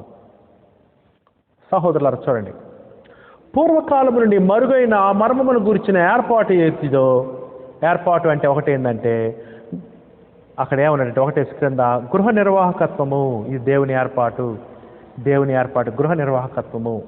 ఆ పనిని అపోస్తుడికి పౌలుకి అప్పచెప్పాడు, అపోస్తులకి. ఆ మర్మము గురించిన ఏర్పాటు ఎట్టిదో అందరికీ తేటపరచుటకును. అది అది ఏం చేయాలి ఇప్పుడు ఈ మర్మాన్ని? సువార్తికుడి బాధ్యత ఏంటయా? సువార్తికుడా నీ బాధ్యత ఏంటంటే ఇదివరకు మర్మముగా ఉన్న దాన్ని తేట తెల్లం చేయాలి. నువ్వు ఆ క్రీస్తు యొక్క సువార్తను చెబుతున్నావా? క్రీస్తు గురించి చెబుతున్నావా? క్రీస్తులు మరణం గురించి చెప్తున్నావా? క్రీస్తు సంఘం గురించి చెప్తున్నావా? క్రీస్తులోనికి రమ్మని చెప్తున్నావా? బాప్తిసం గురించి చెప్తున్నావా? క్రీస్తులోనికి వచ్చిన వాళ్ళు ఏకశరీరం అని చెప్తున్నావా? ఏకశరీరంగా ఉన్నవారు వారసులని చెప్తున్నావా? పరలోకంలో వారి వారసత్వం ఉందని చెప్తున్నావా? ఇది వివరిస్తున్నావా? ఇది వివరించడమే మన పని. సువార్తకు మనం పరిచారకులము. ఆ క్రీస్తు మర్మాన్ని తేటతెల్లం చేయాలి మనము. ఇప్పుడు మనం చెప్పే క్రొత్త మర్మమే లేదు. ఆ మర్మాన్ని అపోస్తులు ప్రవక్తలు తేటతెల్లం చేశారు 27 పుస్తకాల్లో. దాన్ని అర్థమయ్యే రీతిలో వివరించడమే మన యొక్క బాధ్యత. నువ్వేం కలపొద్దు, తీసేయొద్దు. తర్వాత చూడండి సహోదరులారా, అందరికీ తేటపరుచుటకు పరిశుద్ధులందరిలో అత్యల్పుడైన నాకు ఈ కృప అనుగ్రహింపబడి. మళ్ళీ అంటున్నాడు అనుగ్రహించబడి నా కృప. మరి పదే పదే చెప్తున్నాడు పౌలు. ఏమనంటే ఇది దేవుడు నాకు అనుగ్రహించింది, ఇది దేవుని కృప అన్నాడు. ఇది ఇంకా ఏమంటున్నాడు? పరిశుద్ధులందరిలో అత్యల్పుడిని. ఒకసారి ఏమన్నాడంటే నేను పాపులలో ప్రధాన పాపిని అన్నాడు. ఇప్పుడు ఏమంటున్నాడంటే పరిశుద్ధులందరిలో అత్యల్పుడిని. ఎందుకు? క్రీస్తు యొక్క సంఘాన్ని హింసించాడు కాబట్టి ఆ బాధ ఆయనకుంది. పరిశుద్ధులందరిలో అత్యల్పుడను. ఎంతగా తగ్గించుకున్నాడండి పౌలు గారు? డైరెక్ట్గా దేవుడు మర్మం తెలియజేసి చెబుతున్న వాడే అంతగా తగ్గించుకుంటే, ఆ మర్మము రాసిన తర్వాత దాన్ని చదివి అర్థం చేసుకుని మనం బోధించేటువంటి వాడు మనం ఇంకెంత తగ్గించుకోవాలి? సహోదరులారా ఆలోచించండి.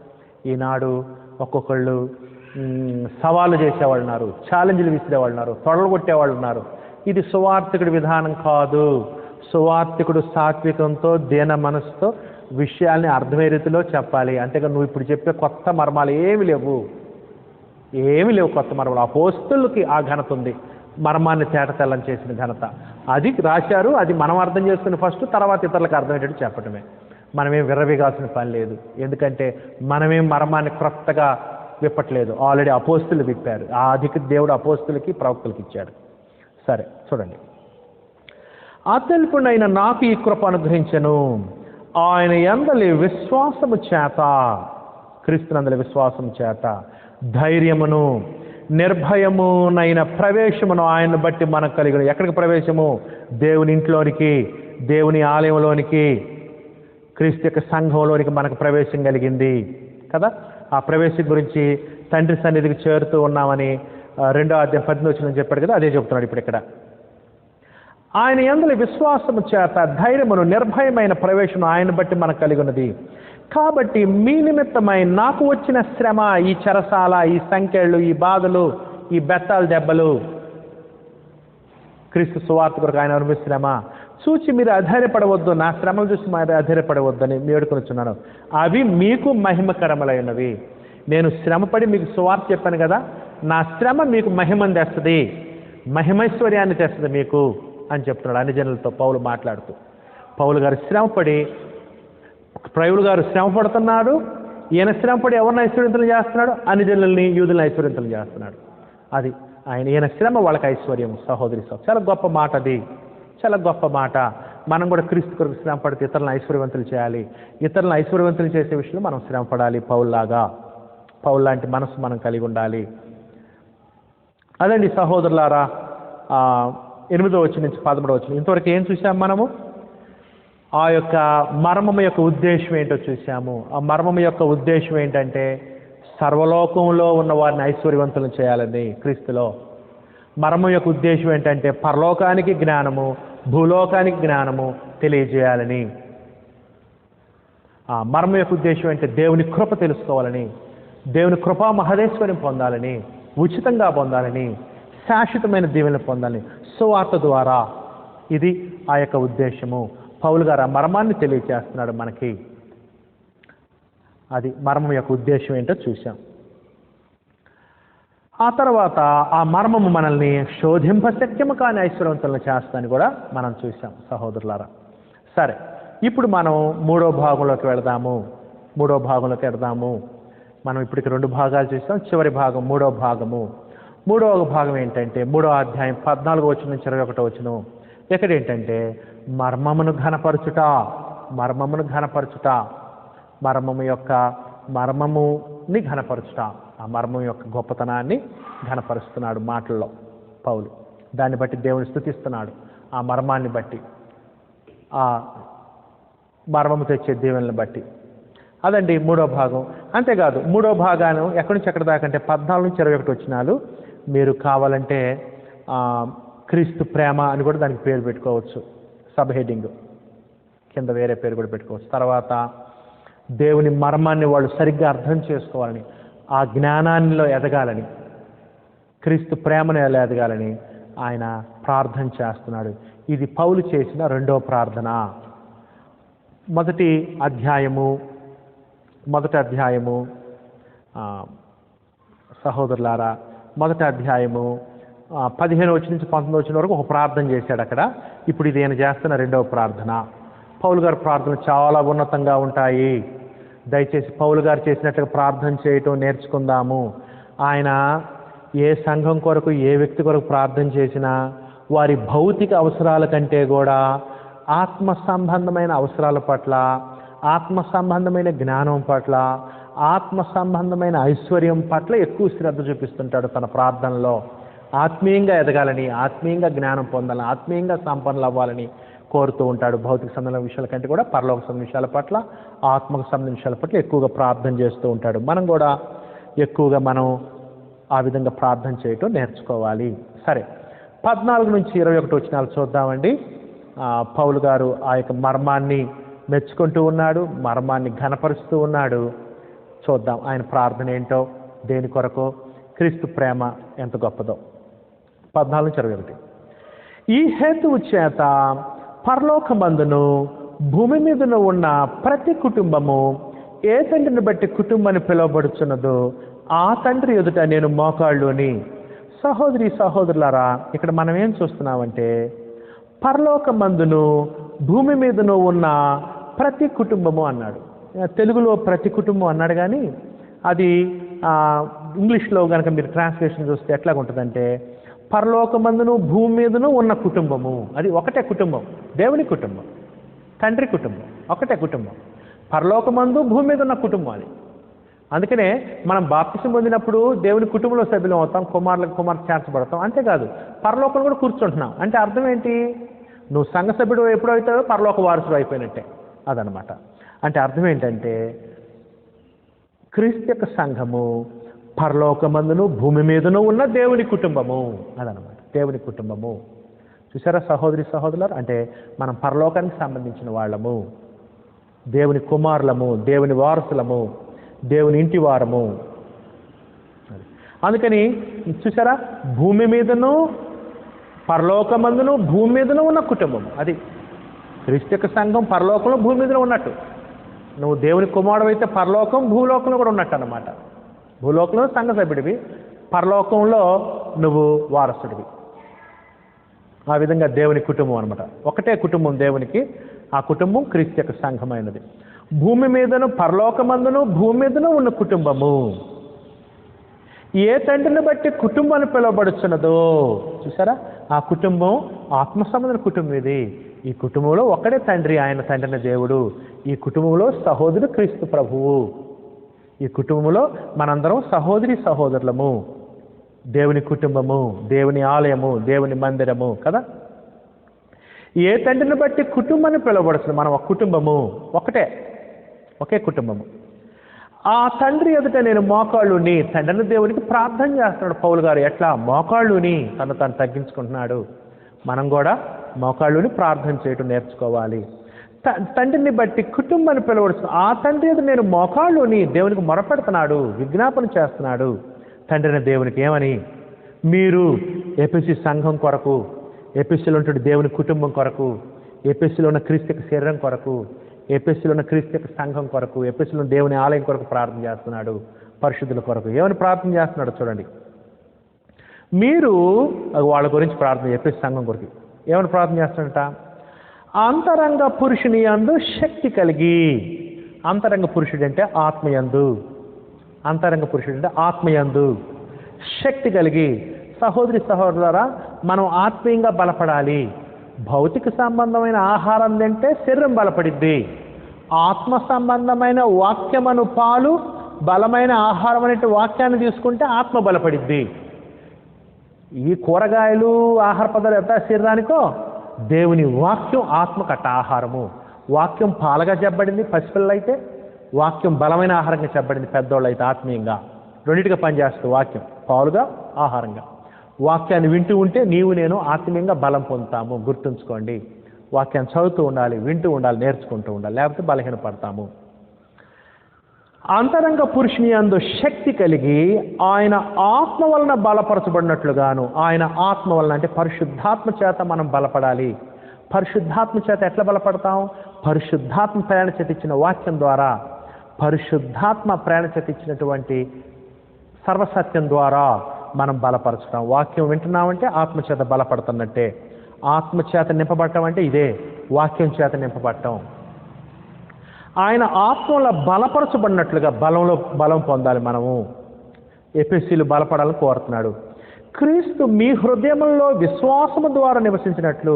క్రీస్తు మీ హృదయంలో ఉండాలి. ఎక్కడ ఉండాలి క్రీస్తు? మెడలో సిలువలో కాదు, చేతి మీద యేసు అని రాసుకోవటం కాదు, హృదయంలో ఉండాలి క్రీస్తు ప్రభువు.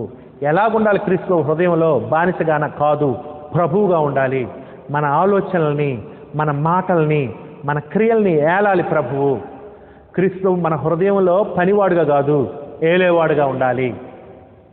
మన జీవితాన్ని నడిపించాలి. మన డ్రైవింగ్ సీటు హృదయంలో క్రీస్తు ప్రభు కూర్చోవాలి. మన ఆలోచనల్ని, తలంపుల్ని నడిపించాలి క్రీస్తు ప్రభు. అది క్రీస్తు ప్రభు మన హృదయంలో ఉండాలి. తర్వాత చూడండి సహోదరులారా, మీ హృదయంలో విశ్వాసము ద్వారా నివసించండి. ఏదో క్రీస్తు అటు వచ్చిపోవటం కాదు, నివాసం ఉండాలి క్రీస్తు. ఎల్లప్పుడూ క్రీస్తు మిమ్మల్ని వెళ్తూ ఉండాలి. తన మహిమైశ్వర్యము చెప్పున దేవునికున్న శక్తిని బట్టి, దేవునికున్న ఐశ్వర్యాన్ని బట్టి, బలాన్ని బట్టి మీకు దయచేయవలననియు, మీరు ఈ విధంగా ఉండాలనియు, మీరు దేవుని సంపూర్ణత యందు పరిపూర్ణగునట్లుగా. అందుకు చూసారా, దేవుని సంపూర్ణత యందు అంటే దేవుని జ్ఞానంలో, దేవుని భక్తి విశ్వాసంలో బాగా ఎదగాలని, సంపూర్ణలగునట్లు అని చెప్తున్నాడు. ప్రేమ యందు వేరుపారి స్థిరపడి ప్రేమలో, సహోదర ప్రేమలో, క్రీస్తు ప్రేమలో, దేవుని ప్రేమలో ఎదగాలన్నాడు. వేరుపారి, ఎట్లాగైతే వేర్లు పారితే చెట్టు బలంగా ఉంటుందో అట్లా మనం బలపడాలని, స్థిరపడి బలంగా కట్టుకొని సమస్త పరిశుద్ధులతో కూడా ఆ ప్రేమ అందరితో కలిసి సహోదర ప్రేమ కలిగి ఉండాలి. సంఘంలో ప్రేమ కలిగి ఉండాలి. అందరం ఒకరికొకరు ఎంతగా ప్రేమించాలి? సహోదరుని ప్రాణం ఇచ్చినంతగా క్రీస్తు లాంటి ప్రేమ కలిగి ఉండాలి. సహోదరులతో కూడా దాని వెడల్పు, పొడుగు, లోతు, ఎత్తు ఎంతో గ్రహించుకున్నటకు, అది అందరం కలిసి ఒకరినొకరు ప్రేమించుకుంటూ క్రీస్తు ప్రేమలు ఎదగాలి. ప్రతి ఒక్కరూ క్రీస్తు లాంటి ప్రేమలు ఎదగాలి. క్రీస్తు కలిగిన ప్రేమ కలిగి ఉండాలి. క్రీస్తు మన నిమిత్తం తన ప్రాణం పెట్టిన, మనం కూడా సహోదరు నిమిత్తం ప్రాణం పెట్టేంతగా ప్రేమించాలి. గ్రహించుటకు, అది క్రీస్తు యొక్క ప్రేమ యొక్క వెడల్పు, ఎత్తు, లోతు, పొడుగు గ్రహించాలి అని. జ్ఞానమునకు మించిన క్రీస్తు ప్రేమను తెలుసుటకు, అది జ్ఞానమునకు మించిన క్రీస్తు ప్రేమను తెలుసుకోవాలి. క్రీస్తు మన కొరకు ఎంతగా లోతుగా దిగాడు, క్రీస్తు మనకు ఎంత ఎత్తైన బహుమానాలు ఇస్తున్నాడు, క్రీస్తు ఏ విధంగా అందరూ ఎంత పొడుగో అందరినీ చేర్చుకుంటున్నాడో, ఆ విధంగా అటువంటి క్రీస్తు ప్రేమలో మనం ఎదగాలని కోరుతున్నాడు. ఆ ప్రేమ సహోదరుల పట్ల కలిగి ఉండాలి. సంఘంలో తెలుసుకుంటకు క్రీస్తు ప్రేమను మనం బాగా అర్థం చేసుకోవాలి. క్రీస్తు ప్రేమలో ఎదగాలి. రోజు రోజుకి తగిన శక్తి గలవారు కావాలని ప్రార్థించున్నాను, అదిగో నేను ప్రార్థన చేస్తున్నాను అని చెప్పాడు. ఇంకా సహోదరులారా, మనలో కార్యసాధకమైన తన శక్తి చొప్పున, అదిగో దేవుడు కార్యం చేస్తాడు. దేవుడు మనలో కార్యసిద్ధి కలుగు చేస్తాడు. కార్యాన్ని నెరవేర్చే విధంగా చేస్తాడు. మనం దేవుడికి లోబడలే కానీ దేవుడు మనలో కార్యాన్ని సఫలం చేస్తాడు. మనలో కార్యసాధకములు తన శక్తి చొప్పున దేవుడు ఆ శక్తిని ఇవ్వగలడు. మనము అడుగు వాటన్నిటికంటేనూ ఊహించు వాటన్నిటికంటేనూ అత్యధికముగా చేయ శక్తి గల దేవుడు. అదిగో పదే పదే దేవుని శక్తి గురించి చెప్తూ ఉంటాడు. దేవుని శక్తి, దేవుని శక్తి. సహోదరి సహోదరులారా, దేవుడు ఎంత చేయగలడు మనల్ని? అడుగు వాటన్నిటికంటే, ఊహించు వాటన్నిటికంటే, ఇందాక చెప్పాడుగా, శోధింప శక్యము కాని ఐశ్వర్యం దేవుని యొక్క క్రీస్తుని ఇచ్చే ఐశ్వర్యం. మనము అడుగు వాటన్నిటికంటే, ఊహించు వాటన్నిటికంటే అత్యధికముగా చేయ శక్తి గల దేవుడికి అసాధ్యమైనది ఏది లేదు. గొప్పగా మనం లోబడలే కానీ అంత గొప్ప దేవునికి ఏమంటున్నాడు? క్రీస్తు యేసు మూలముగా సంఘములో. ఎక్కడ సంఘము? సంఘము ఎవరి సంఘము? క్రీస్తు స్థాపించిన సంఘము. ఎవరి శరీరము? క్రీస్తుకి శరీరము. ఎప్పుడు ఈ సంకల్పం దేవునికి సంఘం ద్వారా ఆయనకు మహిమ కలగాలని దేవుని సంకల్పం. ఎప్పుడు క్రీస్తులో ఉన్నవారు ఆయనకు మహిమ కలగాలని, క్రీస్తు శరీరంలో అవయవాలు కావాలని. ఎప్పుడు జగత్తు పునాది వైపు చేసిన ప్లాన్ ఇప్పుడు అది నెరవేర్చబడింది. ఇప్పుడు క్రీస్తులో దేవునికి మహిమ కలుగుతుంది. దేవుని యొక్క మర్మం తేట తెల్లమైంది, నెరవేర్చబడింది. చివరికి దేవుడు మహింపరచబడుతున్నాడు క్రీస్తు ద్వారా. క్రీస్తునందు, ఆయన శరీరమునందు, ఆయన సంఘమునందు. క్రీస్తు యేసు మూలముగా సంఘములో తరతరములకి సదాకాలము నిత్య మహిమ, సదాకాలము, తరతరములు సదాకాలము మహిమ కలుగునుగాక. ఆమేన్. దేవుడు ఎందుకు చేసుకున్నాడు మానవుల్ని? తన మహిమ నిమిత్తము, తన కృపా మహిమకు కీర్తి కలగాలని. అట్లానే దేవుడు క్రీస్తుని ఏర్పాటు చేసుకున్నాడు, సంఘాన్ని ఏర్పాటు చేసుకున్నాడు. ఆ సంఘం ద్వారా దేవుని మర్మం నెరవేర్చబడింది. ఆ ప్రవచనాలు నెరవేర్చబడి, వాగ్దానం నెరవేర్చిన క్రీస్తులు ఆయన సంఘంలో ఉండి సాటి అవయవాలుగా అందరం కలిసిమెలిసి దేవుని స్తుతించి సన్నతిస్తూ, ఆయన కృపను మహిమను క్రీస్తుని బట్టి మనం స్తుతిస్తూ సన్నతిస్తూ ఉండాలి దేవుణ్ణి. అది దేవుని యొక్క సంకల్పము, అనాది సంకల్పము. ఆ సంకల్పం ఇప్పుడు నెరవేరుస్తున్నావా? ఇప్పుడు నువ్వు క్రీస్తు యొక్క సంఘంలో సభ్యుడిగా ఉన్నావా? ఉంటే దేవుని మహింపరుస్తున్నావా? క్రీస్తుని బట్టి దేవుని స్తుతిస్తూ సన్నతిస్తున్నావా? దేవుని దయను బట్టి, కరుణను బట్టి, కృపను బట్టి, జాలిని బట్టి, ఆయన యొక్క ప్లాన్ను బట్టి, ఆయన యొక్క సంకల్పాన్ని, దయా సంకల్పాన్ని బట్టి, నిత్య సంకల్పాన్ని బట్టి, ప్రేమతో ఏర్పాటు చేసిన సంకల్పాన్ని బట్టి, కృపతో ఏర్పాటు చేసిన సంకల్పాన్ని బట్టి దేవుని మహింపరచాలి. సంఘంలో దేవునికి మహిమ కలుగుతుంది. సంఘం ద్వారా దేవుని జ్ఞానం వెళ్ళాలని కోరుతున్నాడు. తన జ్ఞానం సంఘం ద్వారా దేవునికి ఆరాధన, స్తుతి, స్తోత్రం కలగాలని, క్రీస్తు ద్వారా ఆయనలో, ఆయన సంఘంలో దేవునికి మహిమ కలగాలనేది దేవుని యొక్క సంకల్పము, భాగమైనది. ఇదండి సహోదరి సహోదరులారా, మరి దేవుని స్తుతించే మాటలు ఇవి. యాక్చువల్గా ఇంత గొప్ప ప్రణాళికను బట్టి దయా సంకల్పం క్రీస్తు యేసు ద్వారా, సంఘం ద్వారా దేవునికి మహిమ కలగాలని పౌలు కోరుకున్నాడు. మనం కూడా అట్లనే కోరుకోవాలి. దేవుని సంకల్పం నెరవేరింది. ఆ సంకల్పంలో ఉన్నటువంటి సంఘం ద్వారా, క్రీస్తు ద్వారా, క్రీస్తు యొక్క సంఘం ద్వారా దేవునికి మహిమ కలుగుతుంది అని చివరికి చెప్పాడు. ఆ విధంగా దేవుని స్తుతిస్తూ ఉన్నాడు, ప్రార్థన చేస్తున్నాడు వారి కొరకు. ఆ విధంగా దేవుని యొక్క మర్మాన్ని ఘనపరుస్తూ ఉన్నాడు ఇక్కడ పౌలు గారు. ఇదండి సహోదరులారా, దయచేసి కంఠస్థ వచనాలు రాసుకోండి. కంఠస్థ వచనాలు ఎఫెసీయులకు రాసిన పత్రిక 3వ అధ్యాయము 8 నుంచి 11 వచనాలు కంఠస్థ వచనాలు. ఎఫెసీయులకు రాసిన పత్రిక 3వ అధ్యాయం 8 నుంచి 11 వచనాలు కంఠస్థ వచనాలు. మీ దగ్గర రేడియం హైలైటర్ కనుకుంటే హైలైట్ చేసుకోండి. 8 నుంచి 11 వచనాలు కంఠస్థం చేయండి. కొద్దిగా ఎక్కువ వచనాలు అయినప్పటికీ కూడా చాలా సమాచారం, చాలా విషయాలు దాగి ఉన్నాయి ఆ మాటల్లో. 8 నుంచి 11 వచనాల్లో అవి కంఠస్థం చేయండి. దేవుని వాక్యం చేత నింపబడటం, ఆత్మ చేత నింపబడటం అంటే ఇదే మరి, వాక్యం చేత, ఒక జ్ఞానం చేత నింపబడటం. తర్వాత ఇంకొక కంఠస్థ వచనం కూడా చూడండి. ఎఫెసీయులకు రాసిన పత్రిక 3వ అధ్యాయం 20-21 వచనాలు. ఎఫెసీయులకు రాసిన పత్రిక 3వ అధ్యాయం 20-21 వచనాలు. అది కూడా కంఠస్థ వచనం. ఈ విధంగా సహోదరి సహోదరులు, ఈరోజు మనం దేవుని మర్మము ఏంటో చూసాం. ఆ మర్మము యొక్క ప్రయోజనం ఏంటో చూసాం, మర్మం యొక్క ఉద్దేశం ఏంటో. ఆ తర్వాత ఆ మర్మం ద్వారా దేవునికి ఎలా మహిమ కలుగుతుందో మనం చూసాం. ఆ మర్మం యొక్క గొప్పతనం ఏంటో, ఆ మర్మం ఘనపరచడం కూడా మనం చూస్తూ ఉన్నాం. ఇదండి సహోదరి సహోదరులారా 3వ అధ్యాయం. ప్రభు చిత్తం అయితే వచ్చే పాఠంలో 4వ అధ్యాయాన్ని నేర్చుకుందాం. ఇంతవరకు ఎంతో జాగ్రత్తగా మీరు విన్నందుకు మీ అందరి కృతజ్ఞతలు. ఈ విషయాలు మీకు, మీ కుటుంబాలకు, మీరు పనిచేస్తున్న సంఘాలకు ఆశీర్వదకరంగా ఉండాలని మనస్ఫూర్తిగా కోరుకుంటూ మీ అందరికీ హృదయపూర్వక వందనాలు తెలియజేస్తూ ముగిస్తూ ఉన్నాను.